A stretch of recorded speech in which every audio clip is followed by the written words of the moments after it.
मेरे बेटा ऐसा नहीं है कि शमशान घाट में जा रहा है, वो अपने ससुराल जा रहा है। मेरे बेटा ऐसा नहीं है कि शमशान घाट में जा रहा है, वो अपने ससुराल जा रहा है। अरुणाचल प्रदेश में हिमस्खलन में शहीद हुए बिलासपुर जिला के सेऊ गांव के शहीद जवान अंकेश भारद्वाज को आज पूरे राजकीय सम्मान के साथ अंतिम विदाई दी गई। पार्थिव शरीर सुबह लगभग 10 बजे घर में पहुंचा। घर में आते ही वहां शहीद अंकेश भारद्वाज अमर रहे के नारे लगने लगे। शहीद अंकेश की पार्थिव देह के घर पहुंचने से पहले पूरे घर में राष्ट्रीय ध्वज लगाने के साथ साथ घर को शादी समारोह की तरह सजाया गया था। घर में शहीद को नमन करने के लिए बड़ी संख्या में लोग पहुंचे। हिंदू रीति रिवाज के अनुसार सभी रस्में पूरी करने के पश्चात बैंड बाजे के साथ अंतिम यात्रा निकाली गई।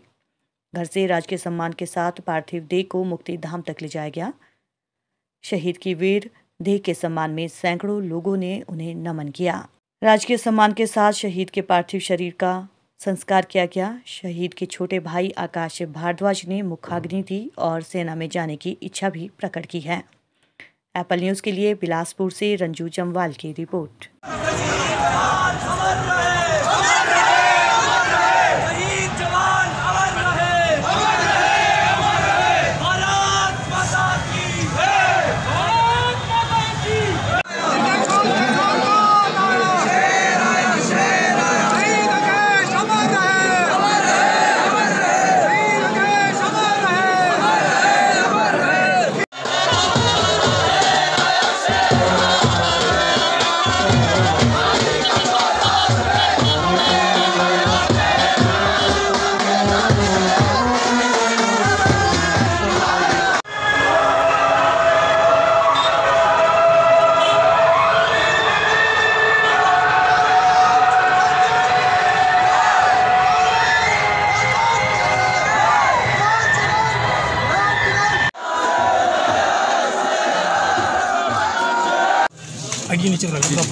मतलब 100% से ऊपर बहुत ही ज़्यादा प्रशासन की तरफ से, पब्लिक की तरफ से, डिफेंस की तरफ से मैं इस टाइम अत्यंत खुश हूँ। बस इतना हूँ। तो बेटे ने शहादत का जाम पिया है जी, तो क्या कहना चाहते हैं सर इसके बारे में? 2 लाइनें। इसलिए पूरे भारतवर्ष के नौजवान को मेरा ये संदेश है बेटी की तरफ से कि ऐसे ही बहुत पैदा होते रहें, ऐसी बातें होती रहेंगी, चलते रहेंगे, अपना मनोबल कामना करें। जिन फादर के बेटे इसी तरह से शहीद होते हैं, उन फादर को आपका क्या मैसेज रहेगा सर? क्योंकि आप बहुत स्ट्रांग हो, तो आपका क्या मैसेज रहेगा उनके लिए? ये जो पेरेंट्स हैं, हाँ जी, मेरे जैसे हौसला बनाए रखें। जैसा मैं फख्र कर रहा हूँ, मैंने प्रशासन से, डिफेंस से और ऐसा अनुरोध किया था कि मेरा बेटा ऐसा नहीं है कि शमशान घाट में जा रहा है, वो अपने ससुराल जा रहा है। और मेरा सपना पूरा किया प्रशासन ने, समाज ने, डिफेंस ने। हम सभी पत्रकारों की तरफ से भी सैल्यूट है अंकेश भारद्वाज को, सैल्यूट है। और ऐसा सपूत सभी के घरों में हो।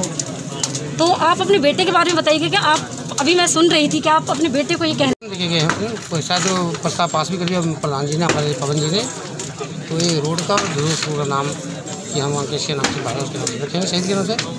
बाकी और को चाहे गवर्नमेंट या डिफेंस ऐसा हो या समाज की तरफ से, तो वो ऐसा चीज़ तैयार करें जैसे वो स्टेडियम, जैसे जो स्पोर्ट्समैन था, तो वो ऐसा स्टेडियम तैयार किया जाए जहाँ सारे समाज बच्चे जो आगे आने वाले नौजवान जो है वो उसमें शिक्षा ग्रहण करें, प्रैक्टिस करें और अच्छा अपना नाम रोशन करें, डिफेंस का करें, स्पोर्ट्समैन की तरफ जाएँ। जी, मैं डिप्टी डायरेक्टर रिटायर्ड कर्नल प्यार सिंह अत्री, जो अभी सेवानिवृत्त हुआ हूँ, और मेरे पास पूर्व सैनिक का सारा कार्यभार था। आज मुझे बड़े दुख से ये बात और गर्व से बात बतानी पड़ रही है कि हमारे राइफलमैन अंकुश, जो 19 जैक राइफल में सेवारत था, ये मैं भी जैकरिफ का हूँ। और 19 जैकरिफ जो है आज के मौजूदा हालात में बहुत ही अहमियत वाली जगह में है। चाइना के साथ वो बॉर्डर लगता है और वहाँ पर जो है ये तकरीबन अरुणाचल का सबसे लास्ट कॉर्नर है जहाँ पर ये हादसा हुआ है।